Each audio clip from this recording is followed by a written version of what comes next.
أدي أبي عاوز له مسمن تتعرضنا حشنا مس أبي مس إساياس كده شمس إساياس معراء بحنسة علينا ولدنا توالدنا إنا أبزأوا نزي أجي كبير حزن كبير نبعات أكلنا عن عيننا دكنا بخرنا نتحارد حلفنا إنا زي أخن حلف نكلنا إتنا يقدم نكاد أنتي جزية ملؤ باهي لسلاسة زنوارة جزية موائل نسو ترسيعه حجي من تعلنا أكبر حزني نازلني أنا بس أبي يجي سكع حجي تقراين إلى إثيوبيا كنت حقائق وقت نبر دسي بدن سلام كنا بردك أنا هنرئي زموتو ميتولو زي موتو لما عينا لك أنا هنرئي دسي بدن محمر يملسن كويلنا كم إنا هنقبر ده داحا سلام كن فتح إلى سلام بعلو تردي وقفة كذلنا كل خبرنا عدنا سلز هلو كل خبرنا ኢትዮጵያ ሶስት ነገሮች ያስፈልጋታል። አንደኛ ሰላም፣ ሁለተኛ ልማት፣ ሶስተኛ የባህር በር። ኢትዮጵያ መዘጋት አይገባትም። ህዝባችን አሁን 130 ሚሊዮን ነው። በሚቀጥሉት 25 ዓመታት 200 ሚሊዮን ይሆናል። እንዴት በ2 ሚሊዮን ማህበረሰብ ጥቅም የ200 ሚሊዮን ህዝብ ጥቅም ይዘጋል? ፌር አይደለም። ፌር አይደለም። ዓለም አቀፍ ህግ አይደለም። ሎጂክም አይደለም። በጣም አሳፋሪ ነው። 30 ዓመት ተኝተናል። አሁን ነቅተናል። ጥያቄያችንን እንቀጥላለን። ሰላምም ልማትም ባህር በርም እናሳካለን። ባህር በር ላይ እንድንወጣ ያደረጉን ጠላቶች ለ60 ዓመት ለ70 ዓመት የሰሩ ጠላቶች አሁንም ስራቸውን ቀጥለዋል። ከባህር በር እንድንወጣ ያደረጉን እነሱ ናቸው። እኛ ተሳስተን ተባብረን ሊሆን ይችላል። የኛ ልጆች ተሳስተው ትብብር አድርገው የባህር በር ጥቅም ያልገባቸው በወጣትነታችን ተቀስቅሰን አምነን እኩልነት መስሎን ትብብር አድርገን ሊሆን ይችላል። ዋነኛው የአጀንዳ ባለቤት ኢትዮጵያን የባህር በር የማሳጣት አጀንዳ ባለቤት ግን ታሪካዊ ጠላት ነው። አሁንም ቀጥሎበታል። መከላከያ ሰራዊታችን እናጠናክራለን፣ ልማታችን እናፋጥናለን፣ ባህር በር እናገኛለን። ቀይ ባህር መልሶ ለመጠየቅ የሚሰጋ የሚጠራጠር ትውልድ መፈጠሩ የስነ ልቦና ስብራት አካል ነው። አንችልም ብሎ ነው የሚያስበው።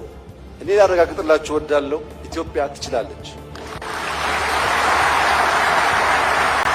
ኢትዮጵያን የሚያክል ሀገር ኢንካፕሱሌትድ ሆና ለልጆቻችን መሸጋገር አለበት ብሎ ማመን ተገቢ ሐሳብ አይደለም። በሰላም በዓለም ሕግ መሰረት ኢትዮጵያን ከዘጋት በርና ድሃ ካስባላት መጠሪያዋ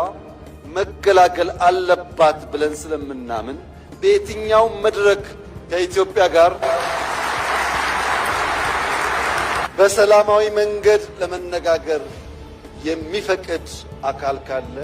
እጃችን ከምን ጊዜውም በላይ የተዘረጋ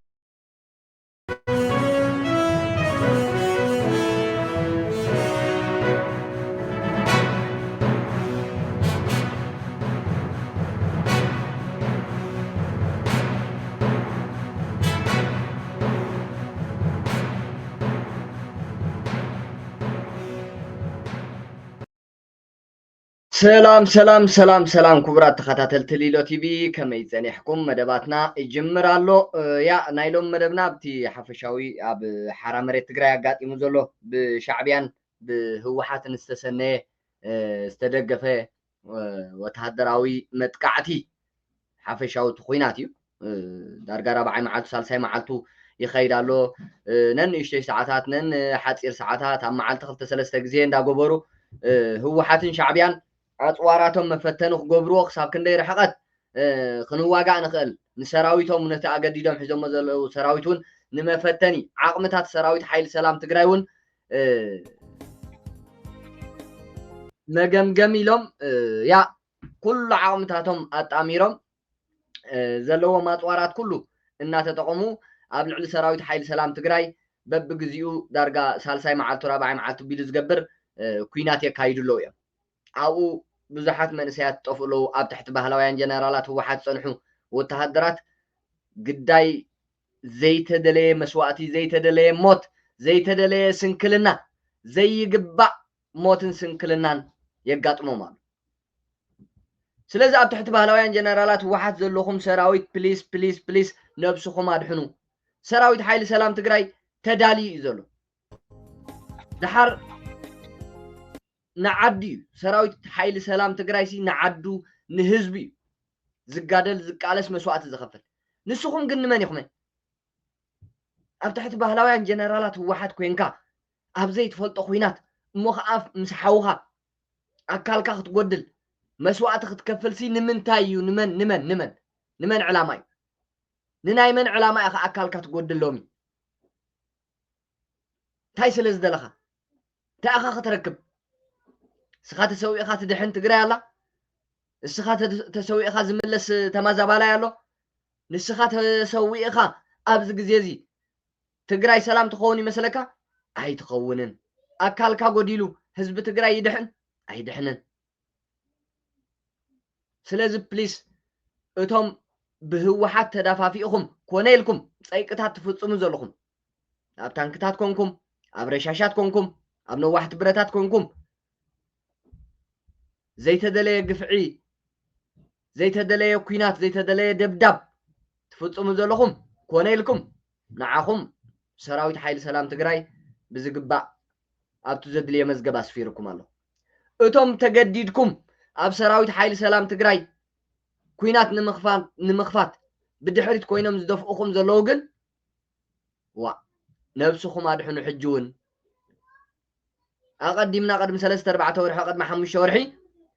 اتي خونتات ازي خمص مخانو فليطنا كونتات يصببالو منجد يصببكم الله عدل يملطكم الله نفسكم تدحنلو تعالوا ينبل نيرنا سمع جنا يترقبت سمع يترقبت كساب حجو لكم تمال زموتلو لوم زموتلو قدمت مال زموتلو نمنتاي ميتم سراويت حيل سلام تقراي تعويتو زينا عوت لنا خنسرحالو سي يحفر كوي تقارو حد حدوم كوادو بسنك هو حاتن شعبيان نايت مالي زنبره ابت غزي هو حات زولعو خوينات ناي نشعبيان فانون منغسي إثيوبيان استفالالي متنخافات جيرا زولعو خوينات ابو استغادله منسي تقراي ناي مدحانن زي مدحانن ناي مقصالن زي مقصالن ناي هوت حتو بقى ناي منبار قداي نيرو ناي هلونا قداي نيرو تاريخ صريح قا سراويت تقراي تاريخ صريح قا منسي تقراي تاريخ صريح قا حزب تقراي كبر مسوات خفيل كات مالي 1.5 مليون تقراوي طفيب تقراي لومي مسوات دق تقراي تراخيسو هو حات وي انا وي موت تبلالا اما اخل تقراي سلازي لوم زخفل زلو مسواتي نت هو حات وي موت تبلو زلا نعوي تمال استخفل مسوات كن نهلونا حزب تقراي نهلونا حزب تقراي نهلونا حزب تقراي استخفل مسوات تمال قدوسي لوم كن نمن نايمن هلونا نايمن سلطان نايمن هيوت كتعقب مسوات تخفل اب تحت بهلاويان جنرالات واحد كوين نايمن هيوت كتعقب نايمن هاجر كتدحن نايمن حزب ناي حزب كتدحن حزبها كتጨፍጭፍ حزبها كتطف اب غوبوتات يمن زلو معليا زي بلو منسي تግራይ تاي كوين ديو زلو تግራይ صبيباتو تግራይ عنقو خويناتو تግራይ كم زمن منسي ኤርትራ منبار زسانلا عنقو خوينات صببتو كومو خوين وي اب غوبوتات يمن تግራዋይ ሙሉ اب غوبوتات يمن كوفيلو شعبيان هو حتنا اسفيرمو إذا زي حانس نسخة وتهدر هو حاتن شعبيان كون كاخت دحن لذي نريء زلنا كلتا 3 معالتي زوسده زقصل جيناون زقصل زلو خوينات هو حات من الشعبيه خوينات هداليا اطواراتا ختفتنلو بقعات وتهدراتا ختمسكرلو حيلا ختريلو مشعبيا خوينا هو حتى كايدو زلا خوينات بزحات من سيات تجارو هو تمسينهم له زين عوتنا بلا سراويت حيل سلام تقراي تبي اف مسرحلو نينا يقد نتو موت نحاو زين عوت كبلو كم يغير غبرول اي غبرول እና ተሳቀየ ይዋጋ አለ ሰራዊት ኃይል ሰላም ትግራይ ዕረና ጣዓሞ ደምና ጣዓሞ እና ብጣዕሚ እናንጸርጸረ ሞት ሕዋቶ ኣብ ቅድሙ ይርአሎ ሕጂ እንታይ ኢና ክንርኢ ዘለና ሰራዊት ኃይል ሰላም ትግራይ ክትኩስ ኣይነበረን እሞ ክቆትልዎ እናመፁ ህወሓትን ሻዕብያን ተዳልዮም ወተሃደራቶም ኣኽቲቶም ኣፅዋራቶም ኣኽቲቶም ታንክታቶም ኣምሪሖም ሞርታራቶም ኣሲሮም أما أخذ حزب خوينهم كتكسو قتلوا እናመፁ ሰራዊት ኃይል ሰላም ትግራይ እንታይ ይጽበዮም ቦልና በቃ ዕድልና እንታይ ዳሞ እንገብር ምስ ሕዋትና መቸም ኣይንዋጋአና ተደሊኹም ቅተሉና ድላይኩም ግበሩና ክብሎም ደሊኹም ከምኡ ዳ ማእኸል ትግራይ ኮፍ እንበለ እንዶ እንታይ ይገብር ዲና ኣብ ሓራ መሬት ትግራይ ወፂኡ እንታይ ይገብር ዲና ኣብ ህወሓት ዘይተቋፀሮ ቦታ ወፂኡ ስለዚ ክቡራት ተኸታተልቲ ሎ ቲቪ እዚ ሸር በሎም ናብ ኩሉ ሸር በሎ ይስምዕዎ እቶም ኣብ ታሕቲ ባህላውያን ጀነራላት ህወሓት ዘሎ ተተጸፍጺፎም ተተጎኒጾም ናብ ኩናት ዝኣቱ ዘለው ናብ ዘይፈልጥዎ ኩናት ናብ ዘይምልከቶም ኩናት ነብሰም ከድሕኑ ሸር ግበርሎ እምበር ሰራዊት ኃይል ሰላም ትግራይ ኣብ ተዳሎን ኣብ ተጠንቀቐን ጸኒሑ ነብሱ የድሕን ኣሎ ነብሱ ይከላኸል ኣሎ በቲ ህወሓት ዝገበረቶ ግን ሓደሽቲ ቦታታት ቋፀር ኣሎ استراتيجيك بوتاتات يحزالو عاوت زي بحال كوينو احوات الناس قاتلوا مبر عاوت يحافظ زلو غنكا عاوت ايكون حوخا قتيل كاز مص عاوت يلا كو قتلوا ونامص غن تاي ما غبري كساب حجكو قداماي علاماي لسراويت حيل سلام تግራይ تبيف قداماي علاماي اذا اب تحت بحلاويان جنرالات وحات زلو سراويت وي وتهدر نعو خدحني هيوتو خدحني قبرات ጸኒሑ ማዕለያ ዘይብሉ መንእሰይ ናብ ሓራ መሬት ትግራይ ክግዕዝ ገይርዎ ናይ ብዙሓት ህይወት ኣድሒኑ ሓደሽቲ ወተሃደራትን እቶም እናሰምዑ ከምዘይ ሰምዑ ሱቕ ኢሎም ትብዓት ሲኢኖም ጸንሑን ህይወቶም ረግፍሎ ህይወቶም ስእንሎ ከም ቆጽሊ ረግፍሎ እዚ ጽቡቕ ዶ ኣይጽቡቕን እዚ ከይኸውን ነብስኹም ኣድሕኑ ኢሉ ሰራዊት ሓይል ሰላም ትግራይ ነብስኹም ኣድሕኑ ተኣለዩ ኢሉ እዞም አረሜናውያን ጉጅለታት እዚኦም ካብ ገጽ ምድሪ ትግራይ ክጠፍኡ ኣለዎም መዓልታዊ ኾት ኩናት መዓልታዊ ሞት መዓልታዊ ስቃይ መዓልታዊ ጭንቂ መዓልታዊ ግፍዒ መዓልታዊ ምእሳር መዓልታዊ ምቕታል ኣብዚኦም ዝነብሩ ታለካ ይኸፊልካ ጸንሖም እንታይ ክትረክብ ንመን ክትሕጉስ ንመን ክትድሕን ስልጣን ናይ መን ክትቐጽል ኢኻ ህይወትካ ተኸፈላቱም ሰባት ተኣለዩ نعونا بسراويت حيل سلام تقراي نبلوكم الله أبز خلتا معالت نبرة خويناتي سراويت حيل سلام تقراي نبسخ كلاخل متقعتم جمرة أتوما بتحت بهلاوين جنرالات هو واحد كوينهم نسراويت حيل سلام تقراي نمتقع كوينات زخوفتو هاديمم نما أخل تقراي قلت أنكم الله سخلو خملتو خلو أو تحابيهم صنيحهم أتوم نايت تاز بهالو أمونات وتهدرات بهالو ناي هو واحد بدي حري تحابيهم صنيحهم هوتهم يحلفوا مالو نبيت هاد مال خايم ስለዚ ኣብ ትሕቲ ባህላውያን ጀነራላት ህወሓት ዘለኻ ወተሃደር ብቅድሚት እቶይሎም ናብ ሰራዊት ሓይሊ ሰላም ትግራይ ይዋግኡ ካሎ ንሱ ከዓ ነብሰ ምክልኻል ገይሩ ይትኩሰል ካሎ ብድሕሪት ከዓ እሙናት ዝበሃሉ ናይ ህወሓት ወተሃደራት ክትሃድም ሪኦም ነብስኻ ክተድሕን ሪኦም ተኩሶም ይርሽኑኻን ይቆትሉኻን ኣሎ ብዙሓት ኣለዉ ዝሞቱ ህወሓት ባዕላ ዝቆተለቶም ወተሃደራት መሊኦም እዮም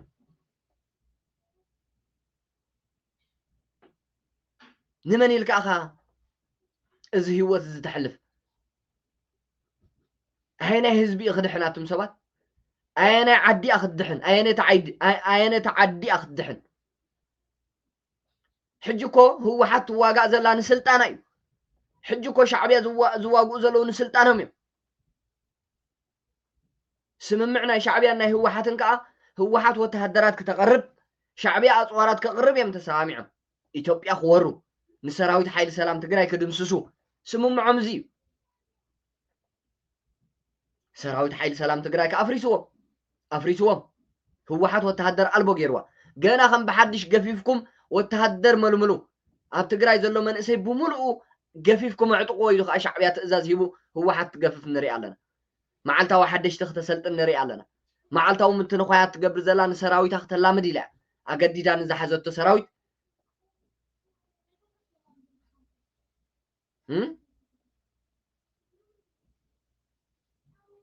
ስለዚ ክቡራት ኣሕዋት ነብስኹም ኣድሕኑ ኢልኩም ሼር ግበሩሎም ነቶም ኣብ ታሕቲ ባህላውያን ጀነራላት ህወሓት ዘለዎ ወተሃደራት ነብሶም የድሕኑ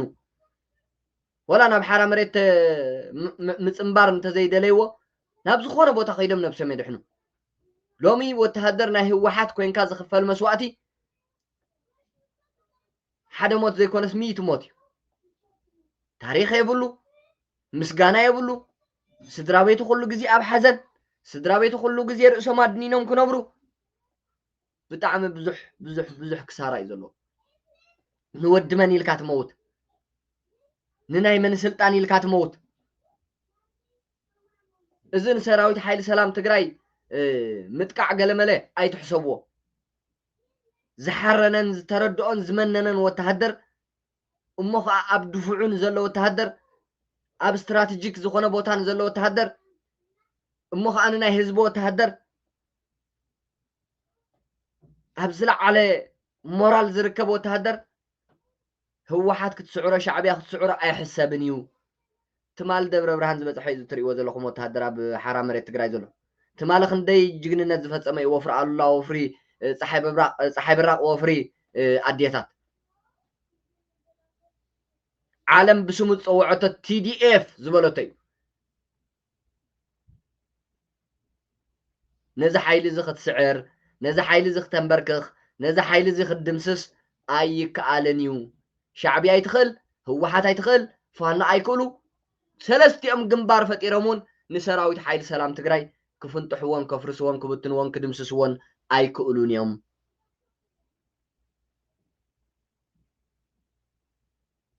ስለዚ ነብስኹም ኣድሕኑ ተኣለዩ ሎሚ ብዙሓት መንእሰያት ህይወቶም ስኢኖም ኣለዉ ኣብ ጉዱድ ዕስክርና ናይ ህወሓት ፀኒሖም ትማሉ ከምኡ ቅድሚ ትማሉ ከምኡ ኣብ 3-4 መዓልቲ ብዙሕ ህይወት ጠፊኡ ኣሎ ኣብ ሰራዊት ሓይሊ ሰላም ትግራይ እንኳን መስዋእቲ መውጋእቲ ስንክልና እውን ኣየጋጠመን ስንክልና እውን ኣየጋጠመን ኩሉ ብብቕዓትን ብጥበብን ዝካየድ ዘሎ ኩናት ናይ ሰራዊት ሓይሊ ሰላም ትግራይ ምክልኻል ኢኻ ይከላኸል እዩ ዘሎ እምበር ኣየጥቅዕን ክሳብ ሕጂ እንተጥቅዕዩ ከዓ ከምቲ ኩሉ ግዜ ዝብሎ ኣነ ክሳብ ሕጂ ንመጥቃዕቲ ዘይተበገስኩ ሓንሳብ ተበጊሰ ናብቲ ዝነበርኩ ክምለስ ስለ ዘይደልየ ኢሉ ሰራዊት ሓይሊ ሰላም ትግራይ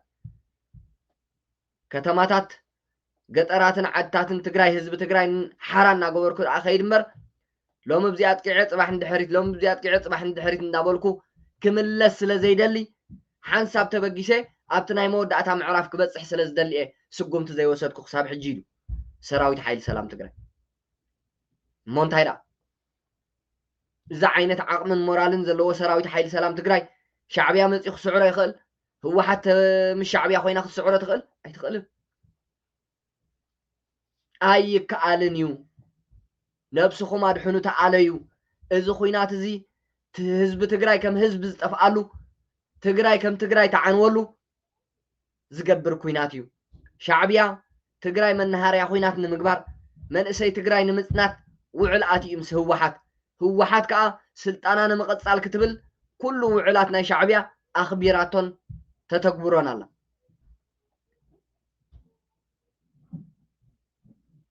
ኣብ ጥፍኣት ህወሓት ትግራይ ከይማልኣ ኣብ ጥፍኣት ሻዕብያን ህወሓትን ህዝቢ ትግራይ ከይዓኑ ህዝቢ ትግራይ ከይፀንት ህዝቢ ትግራይ ኣደዳ መስዋእትን ሞትን ከይኸውን ሰራዊት ሓይሊ ሰላም ትግራይ ክንዝከኣሎ ፃዓርታት ይገብራሉ ጠፊእዎ መሲልኩም ከምቲ ህወሓትን ሻዕብያን ዝገብሮ ዘለዉ ኳሕኳሕ ክሳብ ሕጂ እኳ ይምፀንሐን ከምኡ እንተዝኸውን ደኣ ግን ህዝቢ ትግራይ ካብ ኩናት ናብ ኩናት ካብ ስቃይ ናብ ስቃይ ካብ ሞት ናብ ሞት ካብ ምፍንቃል ናብ ምፍንቃል ከይኸውን اتخوينات سي بتباب بوحد مسواتي بوحد كسارة مفنقات زي بلو موت زي بلو حزب تግራይ ዝድሕነሉ መንገዲ እዩ ዝጓየ መጽናዕቲ እውን ክገብር ጸንሐ ሰራዊት ሓይሊ ሰላም ትግራይ በርዚ ሕጂ ሳልሳይ መዓልቱ ራብዓይ መዓልቱ ዝቕጽል ዘሎ ኮይናት ይትረፍ ሞት ስንክልና ኣካል መጉዳእቲ ናይ በጽሕና ኣብ ልዕሊ ሰራዊት ሓይሊ ሰላም ትግራይ ኣብ ልዕሊ TPF ሞት ንሪኦ ዘለና ኣካል ምጉዳል ንሪኦ ዘለና ካልእ ንሪኦ ዘለና ኣብ تحت ሰራዊት ባህላውያን ጀነራላት ህወሓት ንሶም እዮም ከም ቆጽሊ ዝረግፉ ዘለዉ እቶም ሰባት ትፈልጥዎም ኣሕዋትኩም ኣብኡ ኣብቲ ጉድድ ዕስክርና ናይ ህወሓት ተልዮም ኣውፅዎም ይተኣለዩ ሻዕብያን ህወሓትን መንእሰይ ትግራይ ንምጥፋእ እዮም ጸሚዶም ዘለዉ ኣብ ጥፍኣት መንእሰይ ትግራይ ስልጣኖም ከድሑን እዮም ኣብ ምጥፋእ 1 ሚልዮን 1.5 ሚልዮን ትግራዋይ ስልጣኖም ደውሒሶም تمال مراحته هوحات كابت حتى تنت ددحينهم تمال مراحته هوحات لو مخ أنا سايم كده قموا ديم زلو أبتفقات من إسي تجراي سلطان شعبيان هوحات كدحن أبتفقات من إسي تجراي إثيوبيا بشعبيان هوحات كتورر زيهم زخور زلو سلازي كبرات خاتلت التي في أنا ويحلكم يا تحبريت أنا سراويت حيل سلام تجراي ناي TPF زغبر نفسه مكلخال زغبر زلو نزخبلكم صنح خو يزمسل اتي شعبيان هوحاتن ግንባር ፈጢሮም ጽምዶ ፈጢሮም ኣብ ልዕሊ ሰራዊት ሓይሊ ሰላም ትግራይ ከካይድዎ ዝቆነዩ ኮይናት ከዓ ብከምዚ ዝገለጽኩልኩም ብሰፊሕ ክሳራ ኣብ ልዕሊ ሰራዊት ናይ ህወሓት ይቀጽል ኣሎ ብርኩት በቃ ብዙሕ ሞት የጋጥም ኣሎ ብዙሕ ኣካለ መጉዳእቲ የጋጥም ኣሎ ኣብ ሰራዊት ናይ ባህላውያን ጀነራላት ህወሓት እዚኣ ክብለኩም እየ ዝደሊ ክሳብ መወዳእታ ምሳይ ስለ ዝጸናሕኩም ክቡራት ተኸታተልቲ ልደት ካብ ልቢ እየ ዘመስግን ኣብ ናይ ድሓር መደብና ክሳብ ንረኸብ ዓወት ንሰራዊት ሓይሊ ሰላም ትግራይ ዓወት ንግንባር ህዝባዊ ማዕበል ብርጌድ ንሓመዱ ሰላም ንህዝቢ ኤርትራ ንህዝቢ ትግራይ ንህዝቢ ኢትዮጵያ ደሓን ጽንሑ